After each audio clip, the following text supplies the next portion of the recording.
कैसे हो? హాయ్ పిల్లలు, మీ అందరూ ఎలా ఉన్నారు? प्रभु यीशु का दया में आप सब ठीक है बोल के मैं सोच रही हूँ। దేవుని దయలో మీ అందరూ బాగున్నారని నేను అనుకుంటున్నాను. क्या सभी कहानी सुन रहे हो ना? ఏంటి అందరూ స్టోరీ వింటున్నారా? पिछले संडे का कहानी सुने हो?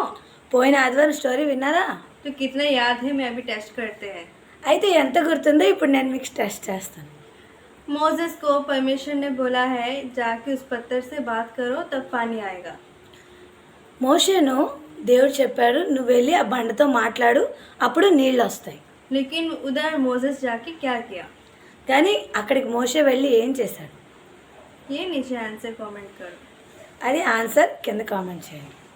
अभी उसके बाद का कहानी हम सुनते हैं। ఇప్పుడు తర్వాత ఏం జరిగిందో మనం విందాం. जैसे हम पिछले कहानी में सुने हैं ఎలా అయితే మనం పోయిన స్టోరీలో విన్నామో कि इजरायली जो मिस्र देश से आए हैं वो सभी कोई जंगल में 40 साल घूमेंगे। ఇజ్రాయిల్ ఎవరైతే ఐగుప్తు నుండి వచ్చారో వాళ్ళందరూ 40 సంవత్సరాలు అరణ్యంలో తిరగాలి. और उसके बाद जो आए हैं मिस्र देश से वो सभी को मर जाने के बाद उनके बच्चे बड़े होके युद्ध का वीर बनने के बाद वो लोग फिर कानान देश में प्रवेश करेंगे बोल के परमेश्वर बोले हैं ना। ఇజ్రాయెల్ నుండి వచ్చిన వారందరూ అరణ్యంలో చనిపోయిన తర్వాత వాళ్ళ పిల్లలందరూ యుద్ధ వీరులుగా అయిన తర్వాత కానాన్లో ప్రవేశిస్తారని దేవుడు వారికి చెప్పారు కదా. वैसे ही अभी 40 साल हो गया है। అలాగే ఇప్పుడు 40 సంవత్సరాలు అయిపోయాయి. अभी वो पूर्विक लोग मर गए हैं और उनके बच्चे अभी वैसे यात्रा करते करते करते फिर नेबो पहाड़ के पास आए हैं। ఇప్పుడు వాళ్ళు పూర్వీకులు చనిపోయారు. వాళ్ళు మళ్ళీ అలా యాత్ర చేస్తూ చేస్తూ వాళ్ళ పిల్లలు నేబో పర్వతం దగ్గరికి వచ్చారు. नेबो पहाड़ के पास वो लोग जाने के बाद और एक विषय हुआ है। నెబో పర్వతం వద్దకు వాళ్ళు వెళ్ళిన తర్వాత ఇంకో విషయం జరిగింది. आप सभी को याद है मैं पिछले कहानी में एक विषय बोले हैं। మీ అందరికీ గుర్తుందా? నేను పోయిన స్టోరీలో ఒక విషయం చెప్పాను. मोसेस ने परमेश्वर की बात नहीं मानते हुए एक गलती किया। మోషే దేవుని మాట వినకుండా ఒక తప్పు చేశాడు. उसके वजह से परमेश्वर उसको एक सजा दिया।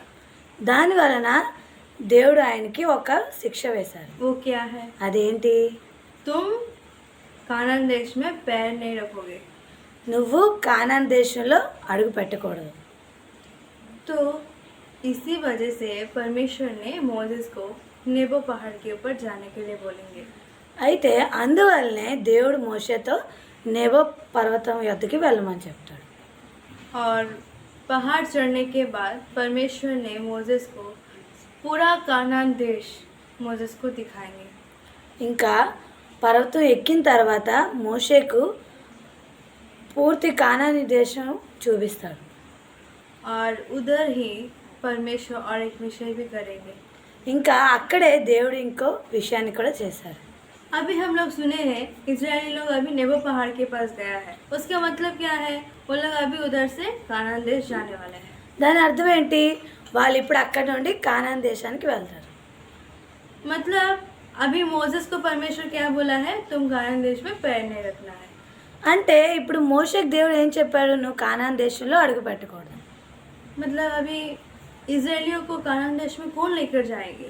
అయితే ఇప్పుడు ఇజ్రాయిల్కి కానాన్ దేశం ఎవరు తీసుకెళ్తారు? क्योंकि अभी मोसेस तो उधर नेबो पहाड़ के पास रुक जाना है। ఎందుకంటే మోషే ఇప్పుడు నెబో పర్వతం ఎదుగా ఆగిపోవాలి కదా. इसीलिए అందుకనే मोसेस के बाद मोसेस के बच्चे नायक बन के उनको लेकर जाना है। మోషే తర్వాత మోషే పిల్లలు నాయకులుగా వాళ్ళకి తీసుకుని వెళ్ళాలి. लेकिन यहाँ पर एक बदलाव हुआ है। కానీ ఇక్కడ ఒక మార్పు జరిగింది. वो क्या है? అదేంటి? मोसेस के बदले यहोशुआ को चुना है इजराइल की प्रजा को चलाने के लिए। మోషేకి బదులుగా యెహోషువని ఎన్నుకున్నాడు ఇజ్రాయెల్ ప్రజల్ని నడిపించడానికి. क्यों? ఎందుకు? यहोशुआ अभी तो मरा नहीं है। యెహోషువ ఇంకా చనిపోలేదా? अभी हम लोग बोले हैं ना उनकी पूर्विक लोग मर जाने से उनके बच्चे लोग कानान देश में प्रवेश करेंगे बोल के। ఇప్పుడు మనం చెప్పుకున్నాం కదా, వాళ్ళ పూర్వీకులు చనిపోయిన తర్వాత వాళ్ళ పిల్లలైన వారు కానాన్లో ప్రవేశిస్తారని. तो यहोशुआ भी तो मिस्र देश से ही आया है ना, वो तो बीच में पैदा नहीं हुआ है। అయితే యెహోషువ కూడా ఐగుప్తు నుండే వచ్చాడు కదా, ఆయనతో మధ్యలో జన్మించలేదు. क्यों परमेश्वर से मारा नहीं है? ఎందుకు దేవుడు ఆయన చంపలేదు? क्योंकि यहोशुआ ने हर विषय में खराई से था। ఎందుకంటే యెహోషువ ప్రతి విషయంలో యథార్థంగా ఉన్నాడు. जब मोसेस ने 12 गोत्रिकों को भेजा है कानान देश देखने के लिए, ఎప్పుడు అయితే మోషే 12 మంది గోత్రికులకి కానాన్ చూడడానికి పంపించారో उन 12 में से यहोशुआ और कालेब परमेश्वर के पक्ष में, परमेश्वर की सेवक का पक्ष में खड़ा हुआ है। ఆ 12 మందిలో ఇద్దరు యెహోషువ కాలేబ్ దేవుని వైపు ఇంకా దేవుని సేవకుల వైపు నిలవబడ్డారు. इसीलिए उन उन दोनों को छोड़कर कानान देश में मिस्र देश से जो यात्रा शुरू किया और कोई भी प्रवेश नहीं करेंगे। అందువల్లనే కానాన్ దేశానికి ఐగుప్తు నుండి వచ్చిన వారిలో వాళ్ళిద్దరు తప్ప ఇంకెవరు కూడా వెళ్ళకూడదు. इसलिए अभी यहोशुआ कालेब जिंदा है और यहोशुआ उन लोगों का नायक बना है। అందువలనే ఇప్పుడు యెహోషువ ఇంకా కాలేబు బ్రతికి ఉన్నారు, ఇంకా యెహోషువ నాయకుడు అయ్యాడు. अभी मोसेस उधर से पहाड़ के ऊपर चल गया है ఇప్పుడు మోషే అక్కడి నుండి పర్వతం మీదకి వెళ్ళిపోయాడు, और यहोशुआ उनका नायक बन गया है। ఇంకా యెహోషువ వాళ్ళ నాయకుడు అయిపోయాడు. अभी यहोशुआ ने मोसेस के जैसा 12 आदमियों को नहीं भेजा है। ఇప్పుడు యెహోషువ మోషేలాగా 12 మందిని పంపించలేదు. पूरे इज़राइल में से 2 विश्वास योग्य आदमियों को बुलाकर कानान देश को बिंदियों के समान भेजा है। యెహోషువ మోషేలా కాకుండా నమ్మకమైన ఇద్దరిని పిలిచి కానాన్ దేశాన్ని చూడడానికి వేగుల వారిగా పంపించాడు. अभी कानान देश को भेजा है। ఇప్పుడు కానాన్ దేశానికి పంపించాడు కదా. क्यों? ఎందుకు? पहले जब वो लोग गए थे, लोग वैसे ही हैं या बदले हैं, कैसे हैं, वो देखने के लिए भेजे हैं। ముందు వారు వెళ్ళినట్లుగా ఆ మనుషులు ఇప్పటికీ అలాగే ఉన్నారా, ఎలా ఉన్నారు లేకపోతే అని చూడడానికి పంపించారు. तो कानान के आगे एक नगर है, इसका नाम है यरीहो। అయితే ఇక్కడ యెహోషువ కానాన్ చూడడానికి ఇద్దరు వేగుల వారిని పంపించారు కదా, దాని ముందు ఒక పట్టణం ఉంది, అదే ఎరుకో పట్టణం. तो वो दोनों कानान देश देखते देखते रात हो गया है। అయితే వాళ్ళిద్దరూ కానాన్ దేశం చూస్తూ చూస్తూ రాత్రి అయిపోయింది. अभी रात हो गया ना है, वो लोग किधर रहना है? ఇప్పుడు రాత్రి అయిపోయింది కదా, వాళ్ళు ఎక్కడ ఉండాలి? तो वो लोग एरिको नगर में है। అయితే వాళ్ళు ఇప్పుడు ఎరుకోలో ఉన్నారు. एरिको के चारों ओर बहुत बलवान सी एक दीवार है ఎరుకో 4 వైపులా ఒక బలమైన గోడ ఉంది. और उस दीवार इतना बड़ा है, एक रथ जा सकता है और एक रथ आ भी सकता है एक ही समय। ఆ గోడ ఎంత బలమైనదంటే ఒక రథం వెళ్ళవచ్చు, ఇంకో రథం రావచ్చు ఒకే సమయంలో, అంత పెద్దది. और उस दीवार के ऊपर घर भी बनाते हैं। ఇంకా ఆ గోడ మీద ఇల్లులు కూడా కట్టి ఉన్నారు. तो वो लोग रात में उस एरिको नगर में किधर रहना है बोल के जाते जाते उधर एक स्त्री का घर देखे हैं। అయితే ఆ రాత్రిలో వాళ్ళు ఎరుకోలో ఎక్కడ ఉండాలని చూస్తుండగా అక్కడ ఒక స్త్రీ ఇల్లు చూశారు. वो स्त्री का नाम है राहाब।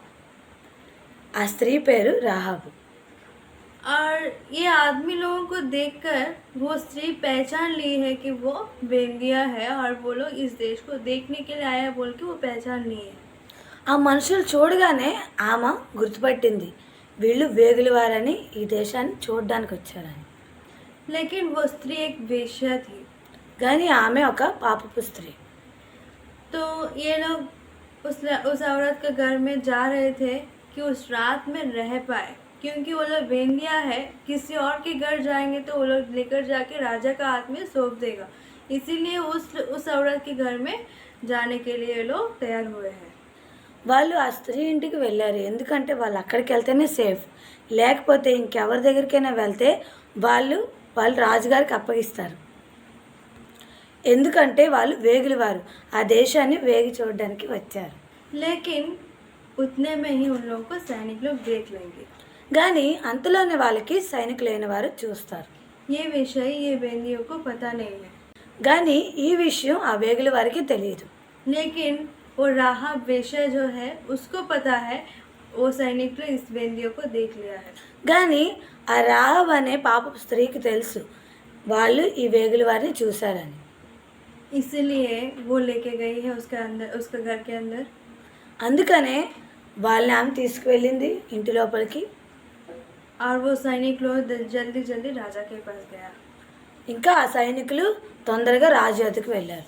तब सैनिक लोग जाके राजा को बोलेंगे कि दो वेंदी आए हैं, वो लोग हम लोग के गांव में घूम रहे हैं। तो राजा ने बोलेगा जाओ उनको पकड़ के लेके आओ। అప్పుడు సైనికులు అయిన వారు రాజు వద్దకు వెళ్ళి చెప్తారు, ఇక్కడికి ఇద్దరు వేగుల వారు వచ్చారు.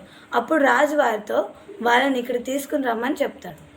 और ये वेश्या उनके घर में ले गई थी ना, वो देख रही थी ये सैनिक लोग क्या कर रहे हैं बोल के। ఆ వేశ్య ఆ ఇద్దరిని వాళ్ళ ఇంటికి తీసుకెళ్ళింది కదా, ఆమె చూస్తున్నాను వాళ్ళు ఏం చేస్తున్నారని. तो इतने में उसको दिखाई पड़ा है कि सैनिक लोग घर घर जाके ढूंढ रहा है कि वो बेंदिया किधर है। ఇంతలోనే ఆమెకి కనిపడింది ఏంటంటే ఆ సైనికులు ప్రతి ఒక్క ఇంట్లో వెతుకుతున్నారు ఆ వేగుల వారు ఎక్కడున్నారని. तो इसको पता नहीं चल रहा है कि क्या करे, क्योंकि वो लोग उन्हीं का घर में है ना। కానీ ఆమెకి అర్థం కావట్లేదు ఏం చేయాలో, ఎందుకంటే వాళ్ళు ఆమె ఇంట్లోనే ఉన్నారు కదా. वो राहब वेश्या के घर के अंदर आने के बाद उसको पता चला है कि ये वेंदी किधर से आया है, वो लोग इजराइल की झुंड से आया है बोल के। వాళ్ళు లోపలికి వచ్చిన తర్వాత ఆమెకి అర్థమవుతుంది ఈ వేగులైన వారు ఎక్కడ వెళ్ళి వచ్చారు, వాళ్ళు ఇజ్రాయెల్ నుండి వచ్చారు. तब ये बात जानकर उसको ये याद आया है कि उनका परमेश्वर कितना महान है।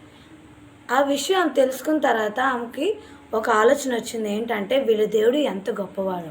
और उन लोगों को छुपाने के लिए वो तैयार हो गए हैं। అప్పుడు ఆమె వాళ్ళని దాచిపెట్టాలని సిద్ధపడింది.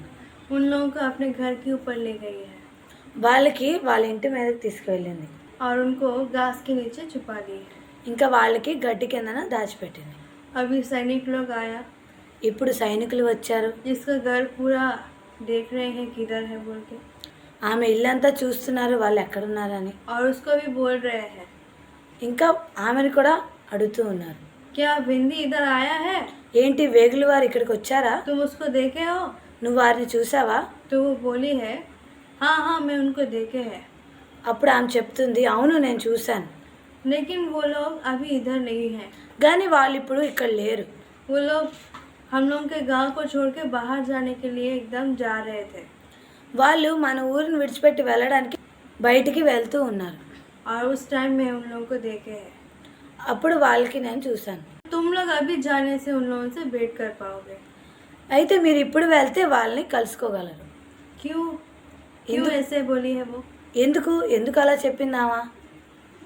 उनको पता है ఆమెకు తెలుసు कि इजरायली लोग अगर उस देश में जाएगा तो कैसे भी परमेश्वर उन इजरायलियों को जीत देंगे। ఆమెకు తెలుసు వాళ్ళ దేవుడు ఎంత గొప్పవాడు. ఇజ్రాయెల్ ఈ దేశానికి వచ్చినప్పుడు వాళ్ళకి దేవుడు జయమిచ్చి ये देश को उनको हाथों में सौंप देंगे बोल के उसको पता है। ఇంకా ఈ దేశాన్ని వాళ్ళ చేతికి అప్పగిస్తారని ఆమెకి తెలుసు. इसीलिए उन लोगों को बचाने के लिए वो वैसे बोली है। అందుకనే వాళ్ళని రక్షించడానికే ఆమె అలా చెప్పింది. और जैसे वो सैनिक लोग उधर से चले गए हैं उन दोनों को बाहर लाएंगे। ఎప్పుడైతే ఆ సైనికులు అక్కడి నుండి వెళ్ళిపోతారో అప్పుడు వాళ్ళిద్దరిని బయటికి తెస్తుంది. और उन दोनों को बोलेगी मैं तुम दोनों का जान को बचाया है, ఇంకా వాళ్ళతో ఇలా చెప్తుంది, నేను మీ ప్రాణాన్ని కాపాడాను, तो तुम मेरे जान को बचाना है। మీరు మా ప్రాణాన్ని కాపాడాలి. जब तुम युद्ध करने के लिए आओगे मुझे नहीं मारना है और मुझे बचाना है। ఎప్పుడైతే మీరు ఇక్కడికి యుద్ధం చేయడానికి వస్తారో అప్పుడు నన్ను కూడా చంపకూడదు, నన్ను బ్రతికించాలి. तो वो लोग बोलेंगे ठीक है। ఎప్పుడు వాళ్ళు అంటారు సరే. जब हम युद्ध के लिए आएंगे तो तुम सभी को देख पाओगे, तब तुम क्या करना, तुम्हारी खिड़की को एक लाल रंग की रस्सी बांध के रखना और उसको देख के हम लोग जान पाएंगे कि हम लोग इस घर को नाश नहीं करना है। మేము ఇక్కడికి యుద్ధానికి వచ్చినప్పుడు నీకు తెలుస్తుంది కదా, అప్పుడు ఈ కిటికీకి నువ్వు ఒక ఎర్రని దారం కడితే ఈ ఇంటి వారిని రక్షించాలని మాకు తెలుస్తుంది. वो लोग वैसे बोलने के बाद उनके पास से वो प्रॉमिस ले, అలా వాళ్ళు చెప్పిన తర్వాత వాళ్ళతో ఒక ప్రామిస్ తీసుకుంటాను. और उसके बाद वो लोग बोलेंगे कि तुम हम दोनों का जान बचाए हो ना, तुम भी, तुम्हारा माँ पिता, तुम्हारे बहन, कोई भी तुम्हारे रिश्तेदार जो तुम्हारे बात सुन रहे हैं उन सभी को तुम्हारे घर के आने के लिए बोलो। जो तुम्हारा घर का बाहर है वो मर जाएगा, लेकिन जो तुम्हारे घर के अंदर रहेगा वो सेफ रहेगा। वैसे बोल के राहब वेश्या को वो दोनों प्रॉमिस करेंगे। అప్పుడు వాళ్ళు, సరే నువ్వు మా ప్రాణాన్ని రక్షించావు కదా, అలాగే మేము నిన్ను, నీ కుటుంబాన్ని, నీ కుటుంబంలో ఉన్న నీ తల్లిని, చెల్లిని, నీ రక్త సంబంధులందరినీ, ఎవరైతే బయట ఉంటారో వాళ్ళ ప్రాణాన్ని మేము రక్షించలేము, కానీ నీ ఇంటిలో ఉన్న ప్రతి ఒక్క ప్రాణాన్ని మేము రక్షిస్తామని వాళ్ళు ఆమెకి ప్రామిస్ చేస్తారు. उसके बाद वो स्त्री ने उन दोनों को अपनी खिड़की से ही एक रस्सी के द्वारा उन दोनों को उतार देगी. ఆ తర్వాత ఆమె వాళ్ళిద్దరికి ఆమె కిటికీలో ఒక తాడు సహాయంతో వాళ్ళిద్దరిని కిందికి దింపుతుంది. उसके बाद वो लोग उधर से चले जाएंगे. ఆ తర్వాత వాళ్ళు అక్కడి నుండి వెళ్ళిపోతారు. तब वो अपने मन में एक विषय को सोचेगी, అప్పుడు ఆమె హృదయంలో ఒక విషయాన్ని అనుకుంటుంది, मैं अब से पाप नहीं करेगी. నేను ఇప్పటి నుండి పాపం చేయను, मैं परमेश्वर को मानेंगे, इज़राइल की परमेश्वर को, నేను ఇజ్రాయెల్ దేవుణ్ణి నమ్ముకుంటాను, और उनके जैसा धर्मी वंश की तरह हम बनेंगे. వాళ్ళలా నీతిమంతులుగా నేను మారుతాను. देखो यहाँ पर एक वेश्या है वो, చూడండి ఇక్కడ ఆమె ఒక వేశ్య, लेकिन वो परमेश्वर किया हुआ आश्चर्य कामों को सुनकर उसके अंदर कितना विश्वास आया है. కానీ ఆమె దేవుని చేసిన గొప్ప కార్యాలు విని ఆమెలో ఎంతగా విశ్వాసాన్ని పెంచుకుంది. कि एक अन्य लोगों को जो वो कभी देखी नहीं है, उन लोगों को जानती नहीं है, उनकी जान को बचाई है. ఆమె ఒక వేరే మనుషుల్ని, ఎప్పుడు ఆమె ఎరగని మనుషుల్ని, ఆమె చూడని మనుషుల్ని ఆమె కాపాడగలిగింది. और उनके परमेश्वर को मैं विश्वास करेंगे, मेरे पाप के जीवन को छोड़ देंगे. सिर्फ परमेश्वर के आश्चर्य कार्य को सुनकर वो इतना बदली है. ఇంకా వాళ్ళ దేవుణ్ణి నేను విశ్వసిస్తాను, నా పాపపు జీవితాన్ని నేను విడిచిపెడతానని కేవలం దేవుని యొక్క గొప్ప కార్యాలను విని ఆమె అంతగా మారింది. तो आज दिनों में हम लोग परमेश्वर की आश्चर्य कामों को सुनना ही नहीं, हम लोग आंखों के सामने देख रहे हैं. हमारे जीवन में भी परमेश्वर के आश्चर्य काम हो रहा है. అయితే ఈ దినాల్లో మనము దేవుని కార్యాలు వినడమే కాదు, మన కళ్ళతో చూస్తున్నాం, మన జీవితాల్లో అనుభవిస్తున్నాం. लेकिन हम लोग उस वेश्या के उतना भी विश्वास नहीं कर पा रहे हैं, उतना भी हम लोग बदल नहीं पा रहे हैं. కానీ మనము ఆ వేశ్య అంతగా కూడా విశ్వసించలేకపోతున్నాం, ఆమెలాగా మారలేకపోతున్నాం. तो हम लोग वैसे नहीं रहना है. అయితే మనం అలా ఉండకూడదు. वो वेश्या बदलने के बाद कैसे प्रतिफल मिला है हम लोग अगले संडे सुनते हैं. ఆమె మారిన తర్వాత ఎలాంటి ప్రతిఫలాన్ని పొందుకుందో మనం మళ్ళీ ఆదివారం విందాం. लेकिन वैसे आशीर्वादों को पाना है तो हम लोग भी हमारे पाप को जीवन को छोड़ना है और परमेश्वर के ऊपर विश्वास रखना है. కానీ మన జీవితంలో కూడా మనం అలాంటి ఆశీర్వాదాలు పొందుకోవాలంటే మన పాపపు జీవితాన్ని విడిచిపెట్టి దేవుని యొక్క ఆశీర్వాదాన్ని పొందుకోవాలి. और परमेश्वर के बच्चे के तरफ उनके साथ देकर उनके तरफ खड़े होने से परमेश्वर भी हम लोगों को सारे प्रजा के साथ नाश किए बिना हम लोगों को बचाएंगे. ఇంకా మనము కూడా దేవుని యొక్క బిడ్డలైన వారితో చేరి వాళ్ళతో వాళ్ళ పక్షంగా నిలబడితే దేవుడు మనల్ని కూడా అలా రక్షించి అందరి మనసులతో నాశనం చేయకుండా కాపాడతాడు. तो हम सब वैसे रहेंगे. అయితే మనందరం అలా ఉందాం.